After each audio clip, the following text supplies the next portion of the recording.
Assalamualaikum warahmatullahi wabarakatuh. Untuk video kali ini kita akan melanjutkan di video sebelumnya, masih belajar di PHP dasar untuk pemula. Untuk kali ini kita belajar tentang PHP percabangan. Oke, seperti kita ketahui ya, untuk PHP itu ada berbagai macam yang akan kita bahas.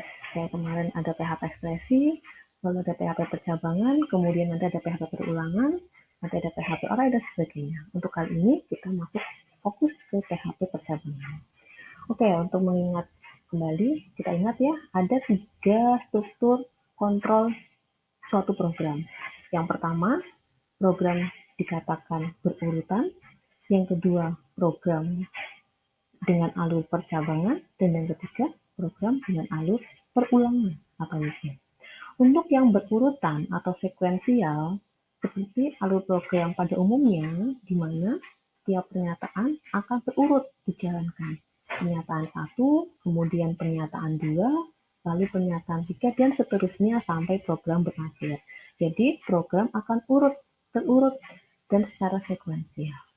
Nah, untuk yang percabangan di sini atau seleksi, akan ada kondisi yang menentukan dan akan ada kondisi yang digunakan untuk mengambil tindakan selanjutnya. Jika kondisi sesuai, maka akan ada pernyataan yang dijalankan, sedangkan jika kondisi tidak sesuai, maka akan ada pernyataan lain yang dijalankan. Jadi di sini akan ada kondisi yang digunakan untuk menentukan langkah apa yang akan kita ambil. Itu untuk yang percabangan. Dan yang ketiga, untuk yang perulangan atau looping, di sini sama, ada kondisinya. Namun, berbeda dengan seleksi. Untuk perulangan, apabila kondisi tersebut benar, maka pernyataan akan diulang. Dan terus diulang sampai kondisi tersebut menjadi tidak benar atau tidak terpenuhi. Oke, sebelumnya kita bahas dulu, apa itu percabangan? Percabangan secara definisi merupakan suatu alur program yang memeriksa isi suatu variabel dan mengambil tindakan yang sesuai. Nah, di sini ada keterangan memeriksa isi suatu variabel. Memeriksa isi suatu variabel bisa dikatakan memeriksa kondisi suatu variabel. Kondisi di sini berkaitan dengan syarat. Jadi, apabila syarat tersebut akan terpenuhi, maka akan mengambil tindakan yang sesuai. Dan apabila syarat tersebut tidak terpenuhi, maka juga mengambil tindakan yang sesuai dengan kondisi yang tidak terpenuhi. Jadi di sini ada istilah memeriksa. Diawali dengan memeriksa kondisi yang ada dalam program tersebut. Kondisi bisa berbagai macam ya. Di sini bisa menggunakan berbagai operator juga. Ada operator pembanding, operator logika, dan sebagainya. Tergantung dengan penggunaan program tersebut.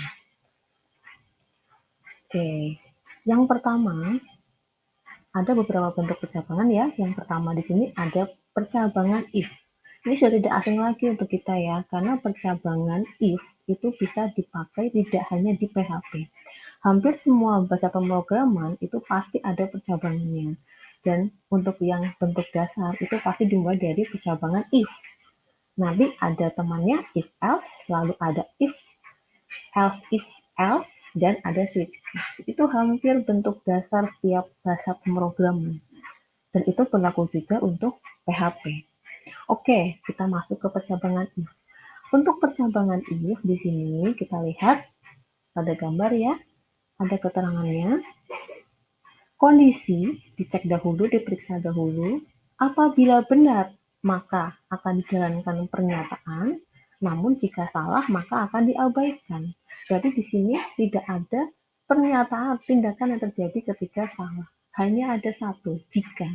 Jika kondisi terpenuhi, maka akan dijalankan pernyataan. Tidak ada keterangan jika salah, maka bagaimana? Jika salah, maka dia terlewati. Maka blok program ini akan terlewati. Aliran programnya sudah jelas, yang pertama kondisi diperiksa, yang kedua jika true atau benar maka pernyataan akan dijalankan. Berikut adalah sintaks program dalam PHP. Dimulai dari tag PHP, lalu untuk bentuknya if, dalam kurung diikuti dengan kondisinya apa, kemudian diikuti dengan pernyataannya. Hanya satu pernyataan. Untuk if sederhana hanya satu pernyataan. Oke, bentuk berikutnya if else, ini bentuk yang umum untuk if else. Nah, kita lihat di gambar ya. Untuk if else berbeda dengan if. Kalau if hanya ada satu pernyataan, kalau if else ada dua pernyataan. Sama-sama ada kondisi yang diperiksa, kemudian ditentukan kondisi tersebut benar atau salah. Jika benar maka akan melakukan pernyataan satu, jika salah maka akan dilakukan pernyataan dua. Kita lihat di situ ya, di gambar situ ya. Ada kondisi yang menunjukkan ketika salah. Jadi akan ada dilakukan ketika salah. Berbeda dengan yang if. Kalau if hanya ada satu pernyataan. Ketika benar maka dilakukan, ketika salah maka diabaikan. Nah kalau ini ketika benar maka dilakukan pernyataan satu, ketika salah juga ada pernyataan yang lain. Jadi programnya yang pertama kalau itu diperiksa, yang kedua bila bila true maka akan pernyataan satu dijalankan, bila false maka pernyataan dua akan dijalankan. Ini ada sedikit revisi ya di sini ya, ini terbalik untuk dalam programnya. Lalu untuk sintaksnya bisa kita lihat juga di dalam tag PHP ya, ini sama ada if diikuti dengan kondisi. Nah, setelah if kondisi itu merupakan pernyataan yang true atau yang benar. Pernyataan yang salah kita letakkan di else. Jadi if diikuti dengan kondisi dan diikuti dengan pernyataan yang true, untuk pernyataan yang salah itu ada pada else. Jangan sampai terbalik. Itu untuk bentuk if else. Jadi hanya ada satu kondisi dan dua pernyataan. Lalu bagaimana jika ada lebih dari satu kondisi? Nah, kita gunakan yang berikutnya. If, else, if, else. Ini yang dipakai jika kita memiliki lebih dari satu kondisi. Sebagai contoh di gambar ada 3 kondisi. Kalau ada 3 kondisi, ingat rumusnya 3 kondisi berarti ada 3 else dan ada 3 if. Yang dua itu pasti gabung, else if, else if. Oke ya, jadi kalau ada 3 kondisi maka ada 3 if, satu if sendiri, sisanya adalah if digabung dengan else atau 3 else. Satu else sendiri, yang sisanya adalah else digabung dengan if. Rupanya seperti itu. Nah, kita lihat di sini di gambar. Ada kondisi satu. Jika benar maka dilakukan pernyataan satu. Jika salah, dicek ke kondisi kedua. Apakah memiliki kondisi kedua? Jika benar maka dijalankan pernyataan kedua. Jika salah maka ke kondisi ketiga. Dicek lagi. Apakah kondisi ketiga betul? Jika betul maka dilakukan pernyataan ketiga. Namun jika semua salah, jika tidak memenuhi semua kondisi, maka akan dijalankan pernyataan selanjutnya atau penyataannya. Nah, di sini di sintaknya kita perhatikan ya, kondisinya ditulis berbeda dengan untuk if dan else. Hanya satu kondisi yang ditulis. Kalau di sini maka ada 3 kondisi yang ditulis. If kondisi satu diikuti dengan true ketika kondisi satu atau pernyataan satu, kemudian else if kondisi 2 diikuti dengan pernyataan true-nya kondisi 2 atau pernyataan 2.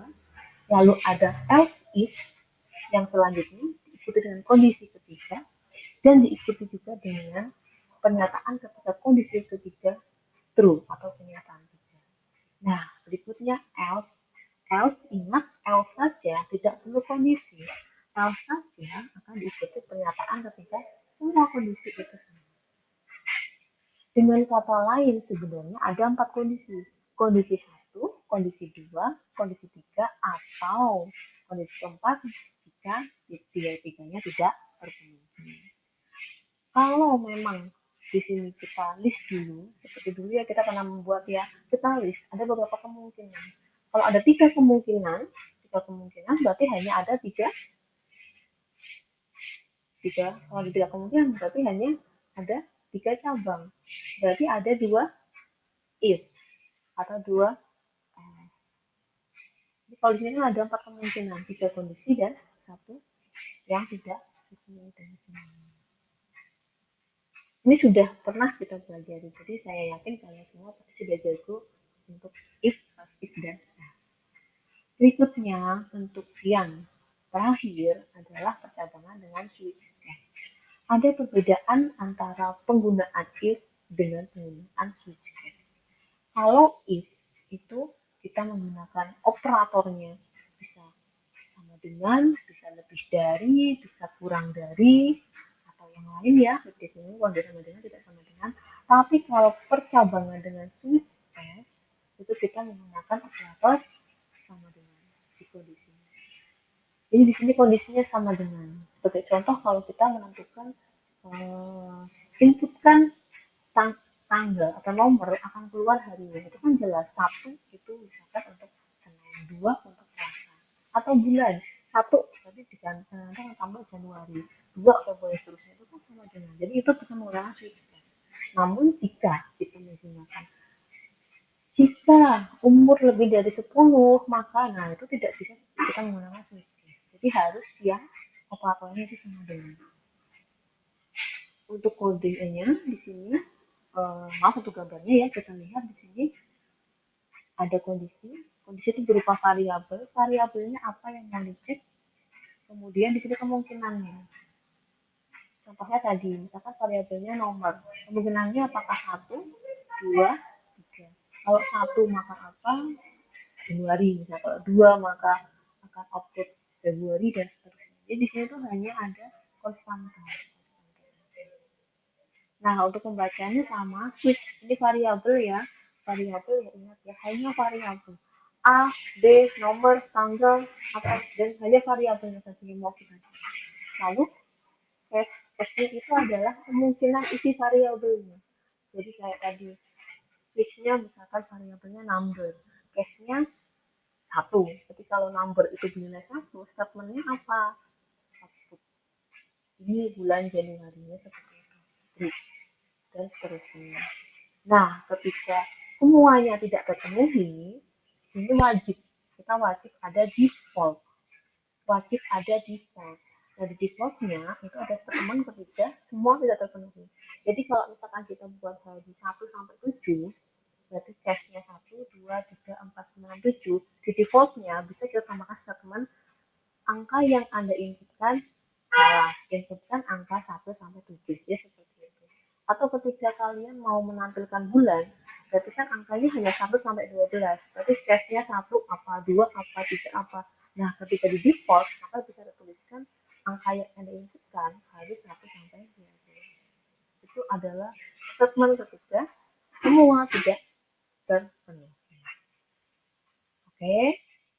Nah, terakhir ada percabangan dengan operator ternary. Kita ingat operator ternary ya, sudah kita bahas di PHP. Jadi kalau di sini ibaratnya bentuk sederhananya dari if, tapi hanya ada satu kondisi. Jadi if else, bentuk sederhana dari if else. Di sini langsung kita tuliskan kondisinya apa, terus tanda tanya. Lalu ada statement ketika benar, kedua ketika salah. Jadi hanya ada salah satu statement yang mewakili benar dan satu statement yang mewakili salah. Nah, kalau di sini berarti otomatis yang depan itu yang benar ya. Tapi kalau kondisinya terpenuhi langsung dijalankan yang benar. Kalau enggak pakai yang salah. Jangan sampai tertukar. Ini nanti akan kita coba di. Nah, selanjutnya kita akan mencoba dengan praktek langsung dengan PHP yang kita pakai dengan kotak dan yang kita cek di bawah ini. Oke, sedot ke video selanjutnya. Terima kasih.